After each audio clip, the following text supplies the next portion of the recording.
Good morning student, education study circle में आपका स्वागत है। तो आज हम लोग वैद्युत धारा के चैप्टर के क्रम को आगे बढ़ाते हुए वैद्युत धारा के चैप्टर में आज हम लोग पढ़ेंगे नंबर 1 के सेल का विद्युत वाहक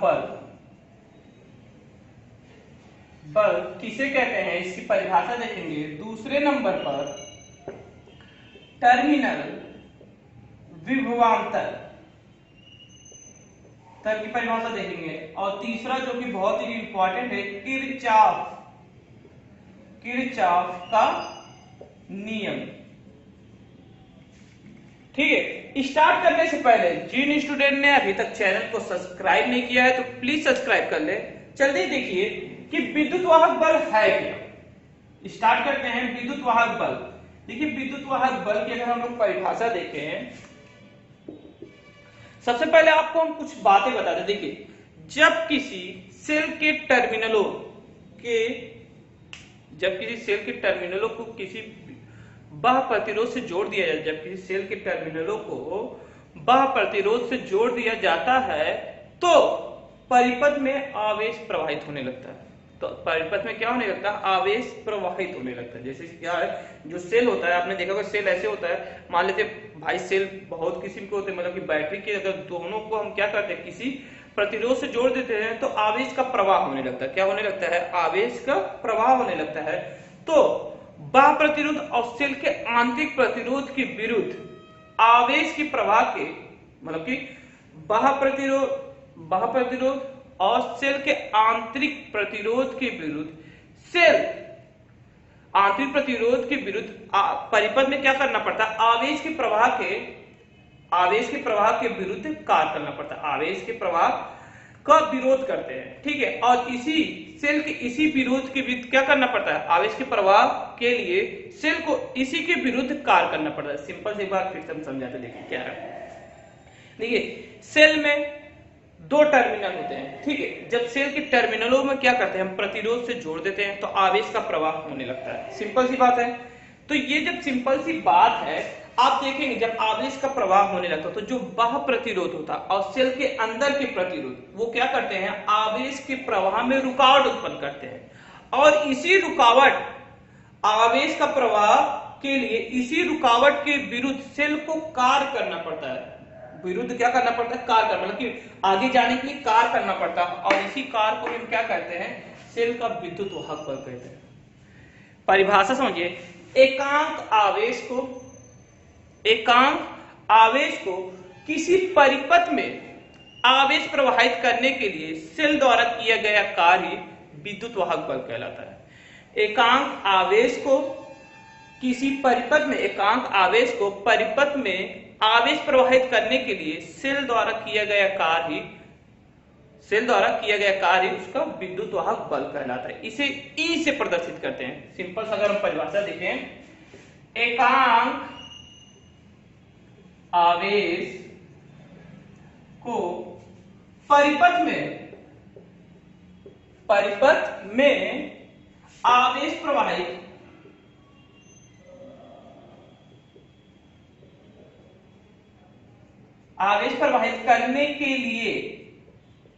आवेश प्रवाहित करने के लिए सेल द्वारा जो कार्य करना पड़ता है वह क्या कहलाता है, वही सेल का विद्युत वाहक बल कहलाता है। सेल का विद्युत वाहक बल कहलाता है।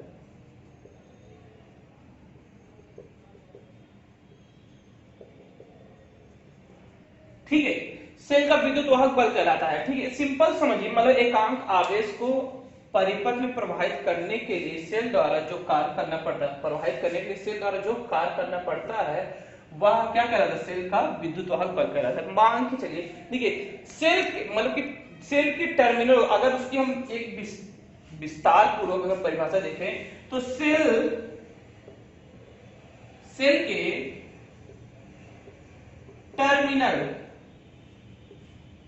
टर्मिनल से जब प्रतिरोध को जोड़ दिया जाता है, प्रतिरोध बाह्य प्रतिरोध कह सकते हैं, यहां पे अगर डाल दीजिए बाह्य प्रतिरोध, बाह्य प्रतिरोध को जोड़ देते हैं तो परिपथ में आवेश प्रवाह होने लगता है। परिपथ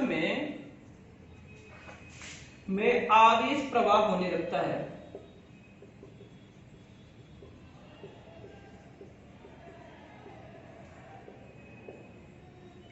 देखिए ध्यान से समझेंगे तो ये परिभाषा समझ में आ जाएगी, क्योंकि बहुत ही जब तक ये परिभाषा समझ में नहीं आएगी तब तक आप याद नहीं कर सकते। आवेश प्रवाह होने लगता है तो क्या होता है, तो बाह्य प्रतिरोध और सेल के आंतरिक प्रतिरोध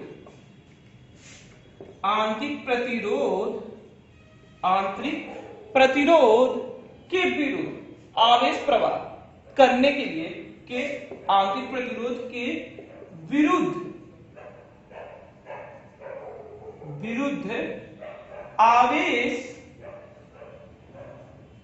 प्रवाहित करने के लिए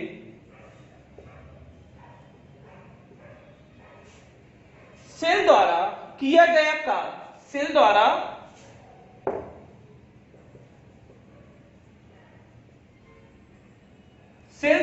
उसके विरुद्ध जो कार्य करना पड़ता है, सेल द्वारा उसके विरुद्ध आवेश प्रवाह के लिए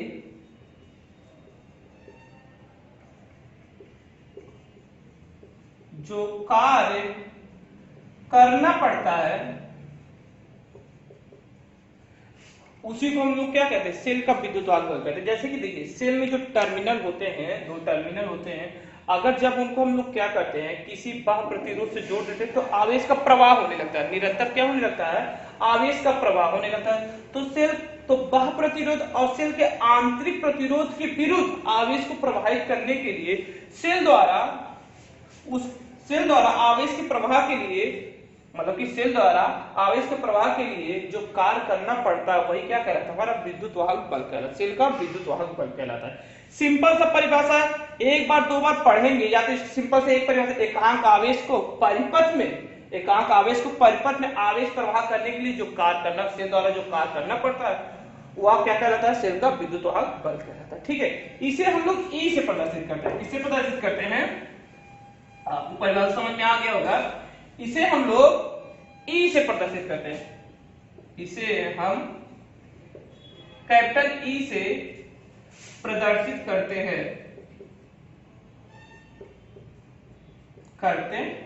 ठीक है, तो ई बराबर क्या होता है, W/Q होता है, W/Q, और इसका जो मात्रक होता है वोल्ट, एक तरीके से क्या है, ये विभवांतर है, वोल्ट होता है। इसका मात्रक क्या होता है, इसका मात्रक वोल्ट होता है। ठीक है, तो आप लोग को समझ में आ गया होगा कि क्या बात है, मतलब एकांक आवेश को परिपथ में प्रवाहित कर, मतलब कि परिपथ में एकांक आवेश को परिपथ में प्रवाहित करने के लिए, ठीक है, सेल द्वारा जो कार्य करना पड़ता है वही क्या कहलाता है, विद्युत वाहक बल कहलाता है, सेल का विद्युत वाहक बल कहलाता है। ठीक है, इसे ई से प्रदर्शित करते हैं, W/Q, और इसका मात्रक वोल्ट होता है। सिंपल है, चले आगे। अब देखते हैं टर्मिनल विभवांतर। देखिए ये भी एक प्रकार का विभवांतर है, इसका मात्रक वोल्ट है, तो वोल्ट का मतलब क्या है, विभव स्थापित करना, विभवांतर, लेकिन एक नए नाम से दिया गया। जैसे नहीं कहते कि हम किसी के विरुद्ध कार्य करना तो बल कहलाता है, जैसे कि अगर किसी के विरुद्ध जो कार्य किया जाता है वो बल कहलाता है, मतलब कि जब किसी के विरुद्ध जैसे कार्य करते हैं तो वो विभवांतर कहलाते हैं। जैसे कि आपने देखा था एकांक धनावेश को अनंत से किसी बिंदु तक लाने में जो कार्य करना पड़ता है उसे विभवांतर, विभव कहते हैं। वही विभवांतर है, सेम जो कार्य विरुद्ध कार्य करना पड़ता है वो विभवांतर ही, आवेशों के विरुद्ध जो कार्य करना पड़ता है एक तरीके को क्या है, विभवांतर है। ये हमेशा याद रखिए, अगर आवेश के विरुद्ध जो कार्य किया जाता है और वो जो कार्य कहलाता है वो एक किसी विद्युत वाहक बल होगा, विभवांतर होगा, विभव, लेकिन उसका मात्रक वोल्ट होगा। सिंपल सी परिभाषा समझिए। ठीक है, अगर आप देखिए टर्मिनल विभवांतर, अब अगर टर्मिनल विभवांतर के बारे में बात करें, टर्मिनल विभवांतर। टर्मिनल विभवांतर के बारे में बात करें तो है क्या, इसमें बता कि एकांक आवेश को एक टर्मिनल से दूसरे टर्मिनल तक, एक टर्मिनल से दूसरे टर्मिनल तक ले जाने में आवेश का प्रवाह, आवेश प्रवाह के लिए जो सेल द्वारा कार्य करना पड़ता है या सेल की जो ऊर्जा लगती है, सेल द्वारा जो ऊर्जा देनी पड़ती है, वही क्या कहलाती है, सेल का मतलब कि टर्मिनल विभवांतर कहलाती है। मतलब कि जब एकांक आवेश को, सिंपल से पहले लिखें, एकांक आवेश को, एकांक आवेश को एक टर्मिनल से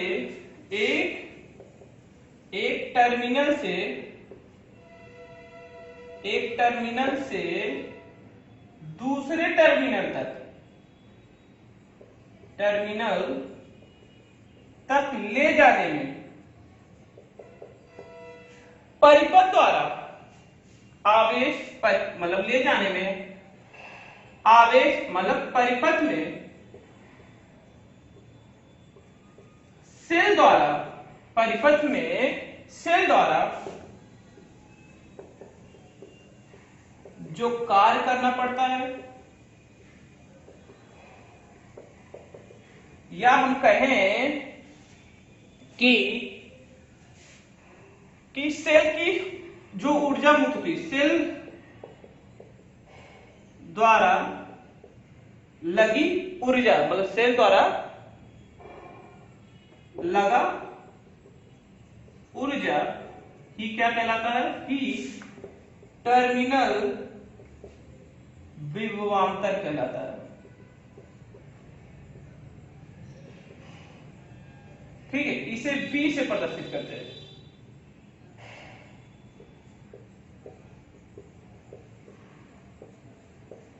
समझिए बात को, कह रहे एकांक आवेश को एक टर्मिनल से दूसरे टर्मिनल तक ले जाने में परिपथ में सेल द्वारा जो कार्य करना पड़ता है या सेल द्वारा लगा ऊर्जा ही क्या कहलाता है, टर्मिनल विभवांतर कहलाता है। इसे V से प्रदर्शित करते हैं। ठीक है, V बराबर क्या होता है, V बराबर होता है W अपान Q। V बराबर ही क्या होता है, W अपान Q, और V बराबर होता है IR। आपने पढ़ा था V बराबर W अपान Q भी होता है, V बराबर क्या होता है, IR होता है। ठीक है, देखिए जो हमारा बाह्य प्रतिरोध के लिए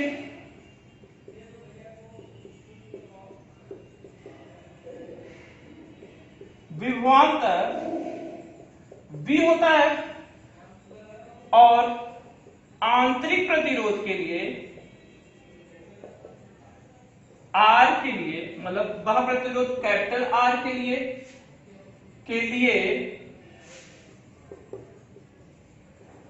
विभवांतर स्मॉल v होगा। ठीक है, तो यदि हम विद्युत वाहक बल की चर्चा करें, विद्युत वाहक बल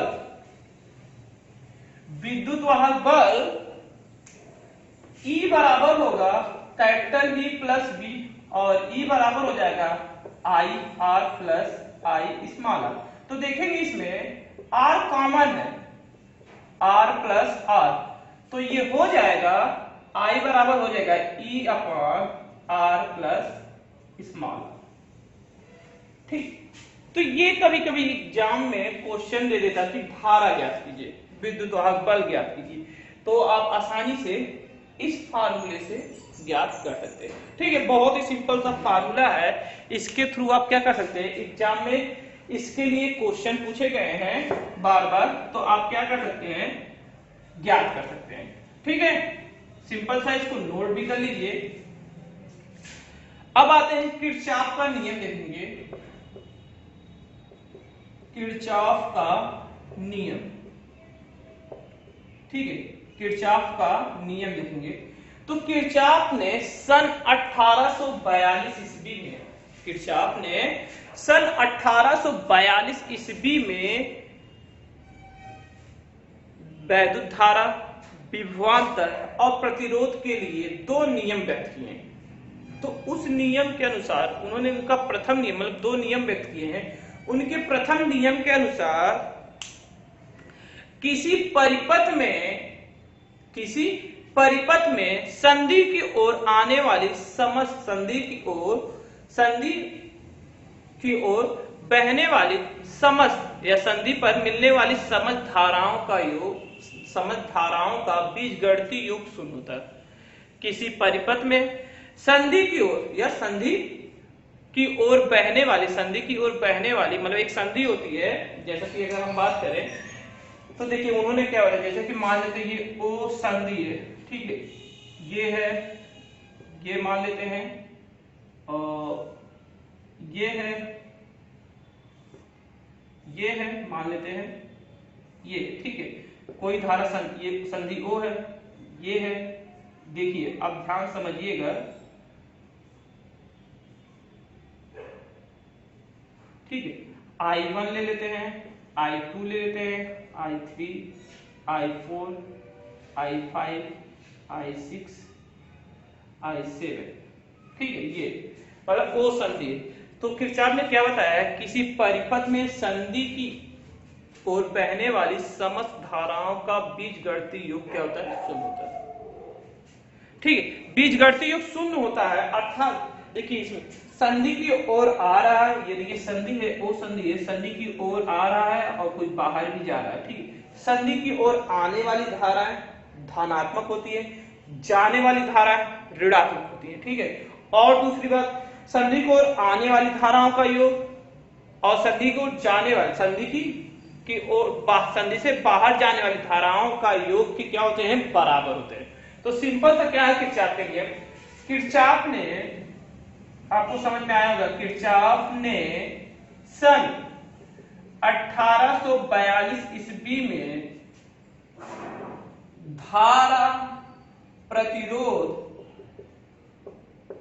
और विभवांतर ज्ञात करने के लिए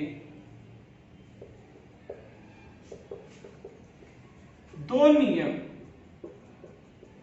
प्रस्तुत किए थे।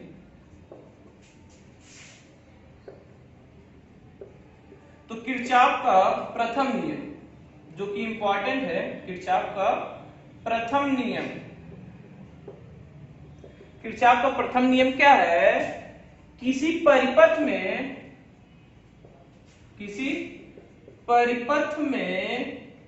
ठीक है, किसी परिपथ में संधि की ओर बहने वाली, संधि, इसमें एक शब्द लिखेंगे, संधि की ओर बहने वाली समस्त धाराओं का बीजगणितीय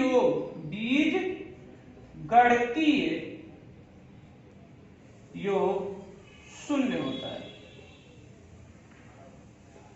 यही है किरचॉफ का प्रथम नियम। तो बहुत ही अच्छा नियम है, किसी परिपथ में संधि की ओर बहने वाली समस्त धाराओं का बीजगणितीय योग क्या होता है, शून्य होता है।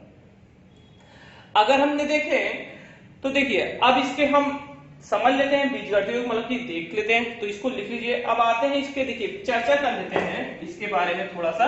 इसके बारे में क्या चर्चा कर रहे हैं कि देखिए जो संधि की ओर आ रही है, मतलब कि संधि की ओर आने वाली धाराओं सॉल्व कर लेते हैं। देखिए I1 प्लस I2 जैसे कि दिए ना, प्लस देखिए I1 या I2 plus I3 plus I4 plus, अभी हम आपको दिखा रहे हैं, I5 plus I6 plus I7 का बीजगणितीय योग शून्य होता है। उनके कहने का मतलब यही है, का बीजगणितीय योग शून्य होता है। अर्थात उन्होंने क्या बताया कि संधि की ओर आने वाली धाराओं का योग और संधि की ओर जाने वाली धाराओं के योग एक दूसरे क्या होते हैं, बराबर होते हैं। अर्थात I जो आ रहा है I1, संधि की ओर आने वाली I1 I3 प्लस I3 है, फिर उसके बाद I6 है प्लस I7 बराबर होगा I2 प्लस I आपका क्या हो जाएगा I3 और I4, सॉरी I3 नहीं है, I क्या है, I आपका 4 है, I5 है, ठीक ये। तो ये एक दूसरे के बराबर होते हैं। और यहाँ पे अगर हम रखना चाहें तो I2 क्या हो जाएगा, माइनस हो जाएगा, और यहाँ पे I4 माइनस हो जाएगा, I5 माइनस हो जाएगा। तो ये पक्षांतर उस टाइप जाएंगे तो प्लस होंगे। तो देख लेते हैं कुछ इसके बारे में और अच्छे से समझ लेते हैं अगर आपको ना समझ में आया हो। देखिए किरचॉफ के नियम के अनुसार, इस नियम के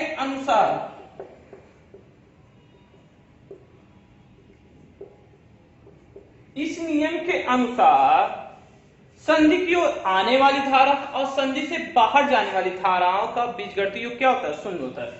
संधि की ओर आने वाली धारा और संधि से बाहर जाने वाली धारा का योग क्या होता है, शून्य होता है।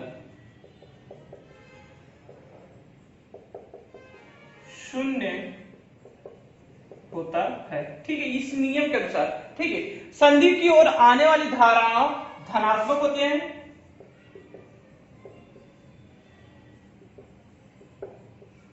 आने वाली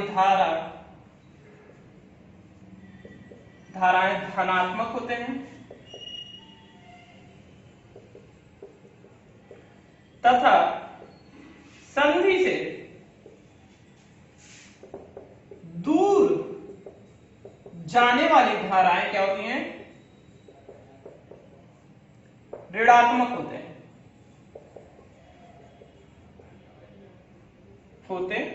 ठीक है, तो इसका क्या मतलब, संधि की ओर आने वाली धाराओं का योग और संधि से बाहर जाने वाली धाराओं का योग एक दूसरे क्या होते हैं,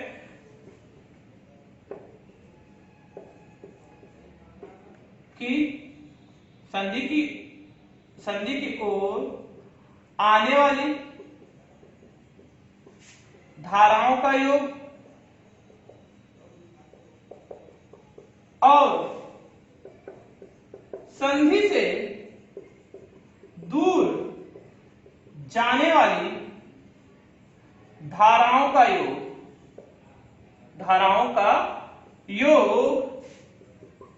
एक दूसरे के क्या होते हैं, एक दूसरे के बराबर होते हैं, एक दूसरे के बराबर होते हैं।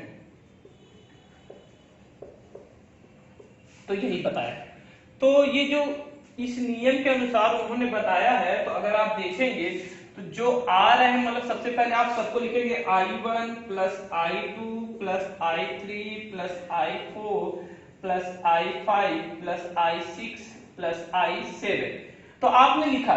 ठीक है, अब यहाँ पे देखेंगे जो धारा आ रही है, मतलब कि अगर हम बात करें जो धाराएं आ रही है, मतलब कि देखिए जो आ रही है वो तो धनात्मक होंगे आपके। जैसे अगर हम बात करें, जैसे हमारा I1 अगर हम बात करें तो I1 प्लस हो जाएगा, प्लस क्या हो जाएगा, और I2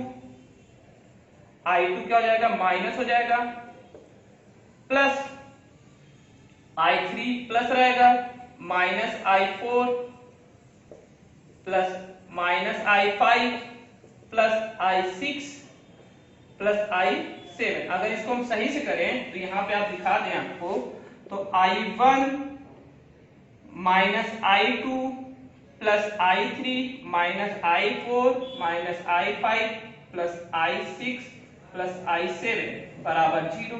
तो उस साइड जाएगा I1 plus I3 plus I6 plus I7, और उस साइड जाएगा I2 प्लस आपका हो जाएगा 4 प्लस I5। तो ये जो आ रहा है ये नियम के अनुसार है। देखिए इसको आपको समझना, जैसे कि यहाँ पे I1 I2 I3 कुछ भी दे दिया गया, IP IQ IR कुछ भी दे दिया गया, तो ये किरचॉफ का नियम है कि किरचॉफ ने बताया किसी परिपथ में संधि की ओर बहने वाली धाराओं का समस्त धाराओं का बीजगणितीय योग जो होता है वो शून्य होता है। उनका यही कहना था। तो इस नियम के अनुसार उन्होंने बताया कि जो संधि की ओर आती है धारा वो धनात्मक ली जाती है और संधि से जो दूर जाती है वो ऋणात्मक लेती है, लेकिन समस्त धाराओं का योग क्या होता है, शून्य होता है। मतलब कि संधि की ओर आने वाली धाराओं का योग और संधि की जाने वाली धाराओं का योग एक दूसरे क्या होते हैं, बराबर होते हैं। एक दूसरे क्या होते हैं, बराबर होते हैं। यही किरचॉफ का नियम है, बहुत ही सिंपल नियम है, आप बहुत अच्छे से समझ सकते हैं। ऐसा कुछ नहीं कि इसमें आपको ना समझ में आ रहा हो, तो बहुत अच्छे समझ में आ रहा हो। अगर आपको समझ में आ रहा हो, जिन लोगों ने अभी तक चैनल को सब्सक्राइब नहीं किया है तो प्लीज सब्सक्राइब करिए और कमेंट करके जरूर बताइए कि वीडियो कैसा लगा दोस्तों। नमस्कार दोस्तों। और दूसरी बात, अगर आपको यहाँ पे कहीं कंफ्यूजन है, जैसा कि आपको लग रहा है कि इस मतलब यहाँ नियम में कोई कंफ्यूजन है, ना समझ में आ रहा, तो उसके लिए कमेंट करिए। उस कमेंट को देखकर हम आपको अच्छे समझाने की कोशिश करेंगे। नमस्कार दोस्तों, नए वीडियो में नए जानने के साथ मिलेंगे और संधि जो किरचॉफ का द्वितीय नियम है उसको दूसरे पार्ट में चर्चा करेंगे। नमस्कार दोस्तों।